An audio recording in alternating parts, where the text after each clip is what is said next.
नमस्कार दोस्तों, फिर से स्वागत है आप सबों का अपना क्लासेस कह लीजिए बीएसएल क्लासेस अपना यूट्यूब चैनल में। अपना यूट्यूब चैनल बीएसएल क्लासेस में। जय हिंद दोस्तों, फिर से आप सबों का स्वागत है। आज की क्लास फिर लेके आए हम लोग मानव पाचन तंत्र में चौथा टिप्स, छोटी आंत। आपको पता है कि भोजन मुख में गया, मुख से ग्रासिका में जाता है, ग्रासिका से अमाशय में जाता है, वो अमाशय के बाद जो भोजन जाता है वो छोटी आंत में जाता है।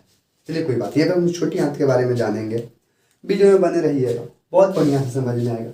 छोटी आंत जो है, सबसे ज्यादा कहीं भोजन का पाचन होता है वो छोटी आंत में होता है। ठीक है, इसको जैसे कि छोटी आंत में सबसे ज्यादा भोजन का अगर यदि कहीं पाचन होता है तो छोटी आंत है। इसलिए लिखा गया है कि सबसे ज्यादा जैसे पाचन होता है आहार नाल के इसी भाग में होता है। कोई दिक्कत? सबसे ज्यादा पाचन हम लोग बोल सकते हैं कि पाचन करने का सबसे ज्यादा जैसे कि अभिक्रिया बोल रहा है, सबसे ज्यादा लंबा भी बोल सकते हैं, सबसे ज्यादा बड़ा भी बोल सकते हैं छोटी आंत। छोटी आंत का इतना भयानक संरचना होता है कि मत करिए। ठीक है, इस तरह से करके आपको जैसे कि छोटी आंत इस तरह से करके आपको आई रहता है। और ये वाला जो से होती है, जो बड़ी आंत होती है, जो आप लोग जैसे कि फिगर में देख लीजिएगा, इस तरह से आके इसी में मिल जाता है। ठीक है, इस तरह से करके, और ये लास्ट में इधर से होकर इससे निकल जाती है। इसको जैसे कि मुख्य द्वार बोलते हैं। यही छोटी आंत होती है।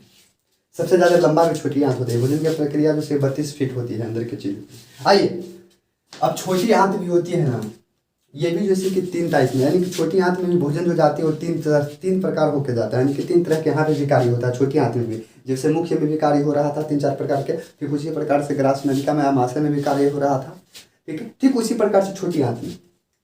अब छोटी आंत जैसे क्या करती है भैया, ये इसमें भी जैसे कि 3 प्रकार के कार्य होती है। पहली जैसे हम लोग प्रकार को देखेंगे, जिसको हम लोग बोला है, यहाँ पे ध्यान दीजिएगा, यूडिनम।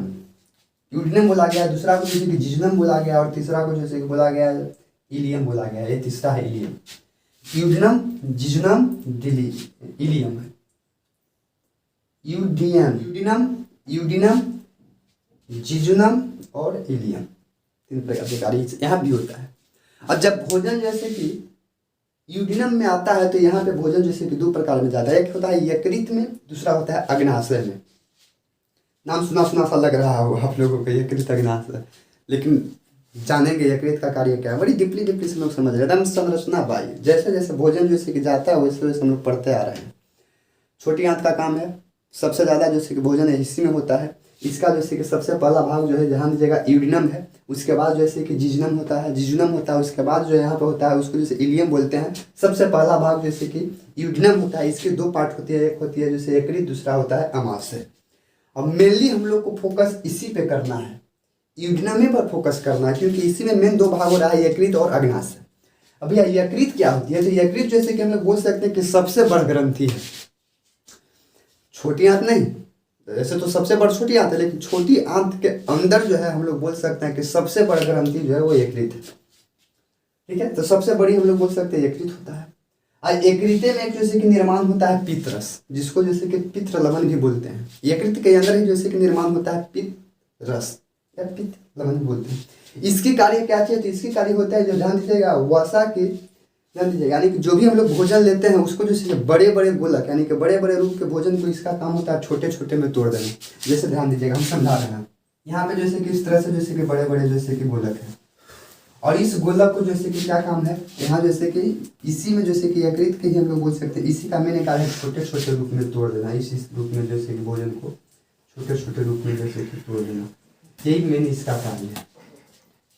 ठीक है, तो यहाँ समझ रहे हैं यकृत का मेन कार्य क्या चाहिए भैया? तो वसा की जैसे बड़ी गोलक को छोटे छोटे रूप में तोड़ देना, यही मेन कार्य जो आपको हम बना के दिखा है, अभिक्रिया करवा रहे हैं। बड़े बड़े गोलक है, इसको ले जाकर छोटे छोटे रूप में तोड़ दिया, यही मेन कार्य है। यकृत का मेन कार्य यही है।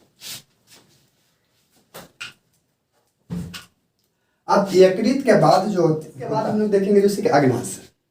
अग्नाशय के अंतर्गत 2 पार्ट्स हो जाते हैं। एक हम लोग जैसे कि लिख दिए जैसे कि अंतःस्रावी ग्रंथि, अंतर यानी कि आंतरिक। एक होता है जैसे कि बाह्य, जैसे कि स्रावी ग्रंथि। यहाँ पे जगह नहीं था इसलिए जैसे कि अंतःस्रावी ग्रंथि लिख दिए हैं।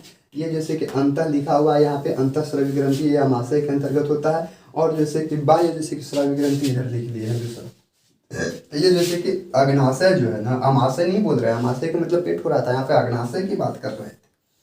यही अग्नाशय का सबसे छोटी, ये भी दो प्रकार से होती है, एक होती है जैसे अंतःस्रावी ग्रंथि, एक होती है जैसे बहिःस्रावी ग्रंथि।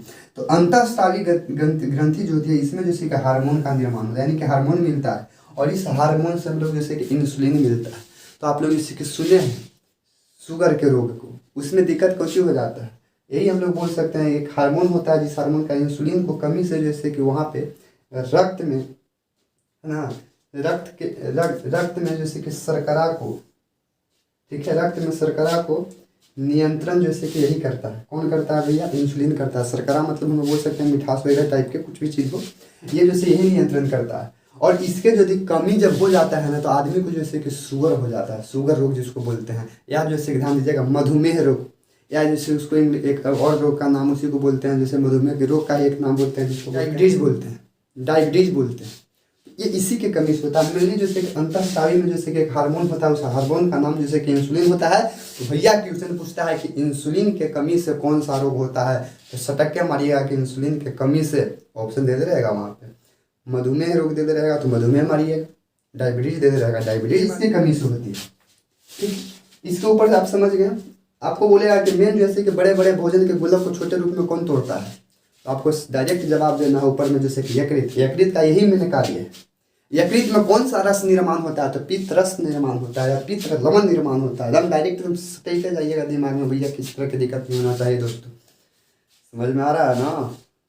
चलिए अब बड़ी आंत में देखिए, आप बहिःस्रावी ग्रंथि का भाग देखेंगे। इसमें जैसे कि छोटी वाला में यहाँ पे जैसे कि हार्मोन जैसे कि स्रावित हो रहा था, और यहाँ पे जैसे कि एंजाइम स्रावित हो रहा है। अब ये भी जैसे कि होती है, और 3 प्रकार की होती है। बहिःस्रावित में भी जैसे कि 3 प्रकार के काम होते हैं, यानी कि अब छोटी ध्यान दीजिएगा, यकृत के बाद भोजन अग्नाशय में घुस ढुकता है। एकदम सीक्वेंस वाइज समझिएगा, ध्यान दीजिएगा। बड़ी आंत में भोजन जैसे कि इसमें पहुंचता है, इसके बाद जैसे कि भोजन इसमें पहुंचता है, उसके बाद यकृत में पहुंचता है, यकृत में इस तरह से होते हुए अग्नाशय में जाएगा। अग्नाशय भी 3 टाइप का होता है। ये अग्नाशय जैसे कि एंजाइम प्रदान करता है।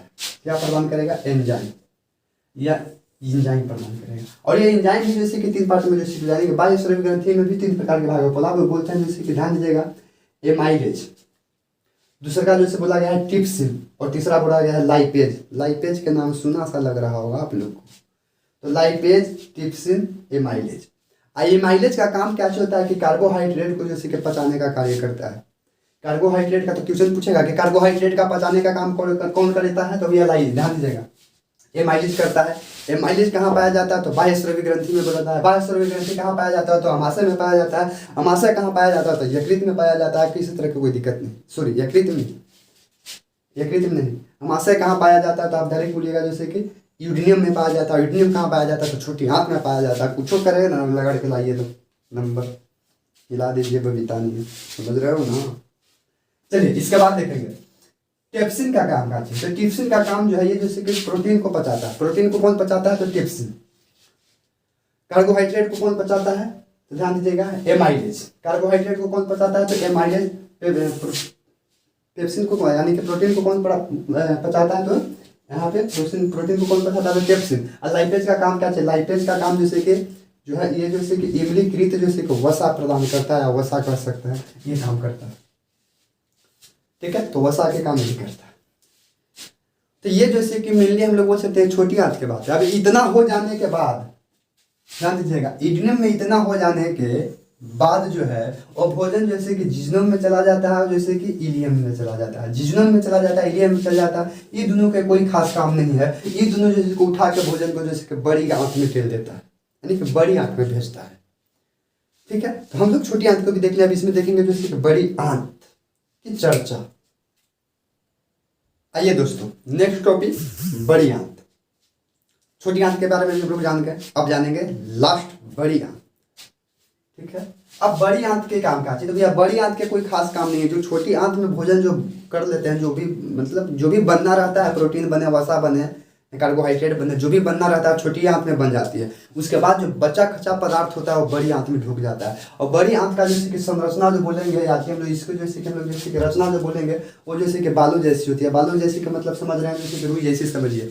अब रुई को जैसे कि पानी में डालिएगा तो क्या करता है, अवशोषण करता है। ये इसमें जैसे कि मेनली जैसे कि बड़ी आंत में काम जो होती है, बड़ी आंत में मेनली जो काम होती है, थोड़ा सा फास्ट बोलिए, तो बड़ी आंत में मेनली जो काम होती है भैया लोग, बाबू लोग, उसमें काम यही होता है कि वो जैसे कि जल को अवशोषण करता है। क्या करते हैं? जल को अवशोषण करता है। ध्यान दीजिए, एक एक्सपेरिमेंट की चीज़ बता रहे हैं आप। रात को खाने के बाद चाहे गीता हो या बबीता हो, सोता है, और सोने के बाद सुबह उठने के बाद डॉक्टर जैसे कि आपको सलाह देता होगा कि कम से कम 1 आध लीटर पानी पी लीजिए। इसलिए पीने के लिए हम लोग, हमारे समझ से बोला जाता है कि पानी जब पीते हैं तो जल जैसे कि बड़ी आंत में जैसे कि अवशोषण कर लेता है, और वही जल को अवशोषण करने के बाद जो हम लोग बोलते हैं गुद द्वार, लास्ट में आता है 6ठा टॉपिक गुद द्वार या गुदा द्वार बोल सकते हैं। और वही जैसे कि लास्ट में जैसे कि गीता हो या बबीता हो बाहर जाके घूमने के समय में जाकर निकाल देता है। निकालने का मतलब, आप लोग सुबह उठते होंगे तो आप लोग जानते होंगे सबसे पहले स्वस्थ क्रिया में हम लोग क्या करते हैं, तो जो भी बचा हुआ मतलब हम कहेंगे बेकार पदार्थ जो होता है वो मल मूत्र के द्वारा जैसे कि बाहर निकल जाता है। बेकार पदार्थ शरीर के बाहर निकाल दिया जाता है। तो हम लोग कह सकते हैं ये 6ठा टॉपिक होता है। और इसी तरह से जैसे कि पाचन जैसे कि मनुष्य के शरीर में संपन्न हो जाता है। तो मेनली हम उम्मीद करते हैं आपको समझ में आ रहा होगा कि बड़ी आंत का काम क्या है। बड़ी आंत का मेन काम जैसे कि और जलों का अवशोषण करना है। और वही रीजन होता है कि जब आदमी जैसे कि पानी वगैरह नहीं पीता, यानी बड़ी आंत में मेनली रूप से जब जल नहीं मिलता, तो वही समय यानी कि शौचालय करते वक्त आदमी को जोर लगा के कूदने पड़ता है। सुन लीजिए, देहाती भाषा बोल दी, ठीक है, इससे भी कोई प्रकार नहीं बोलेगा। तो उम्मीद करते हैं कि ये मेनली हम लोग समझ गए। और ये इसी तरह से जैसे कि हम लोग का पाचन तंत्र समाप्त हो जाता है। तो अगले जो हम लोग टॉपिक में पढ़ेंगे वो जैसे कि श्वसन के बारे में पढ़ेंगे। तो वीडियो में जो दोस्तों बने रहिएगा। अगर यदि वीडियो यदि पसंद आए तो लाइक, सब्सक्राइब एंड शेयर जरूर कीजिएगा। अगर यदि देखने वाला यदि आप जैसे कि एग्जामिनर नहीं है, साइंस बोर्ड का आप एग्जामिनर यदि नहीं है, तो आप अपने जैसे कि बड़े भाई या बड़े बहन, छोटे भाई छोटे बहन कोई को भी भेज सकते हैं जो इस बोल सकते हैं बेरोजगारी के समय में लोग जैसे कि सरकार से कुछ ट्रस्टिंग पे जैसे कि कार्य कर रहा है, यानी कि कैसे है मतलब तैयारी वगैरह में काम कर रहा है। तो वीडियो बने रहेंगे। तहे दिल से शुक्रिया।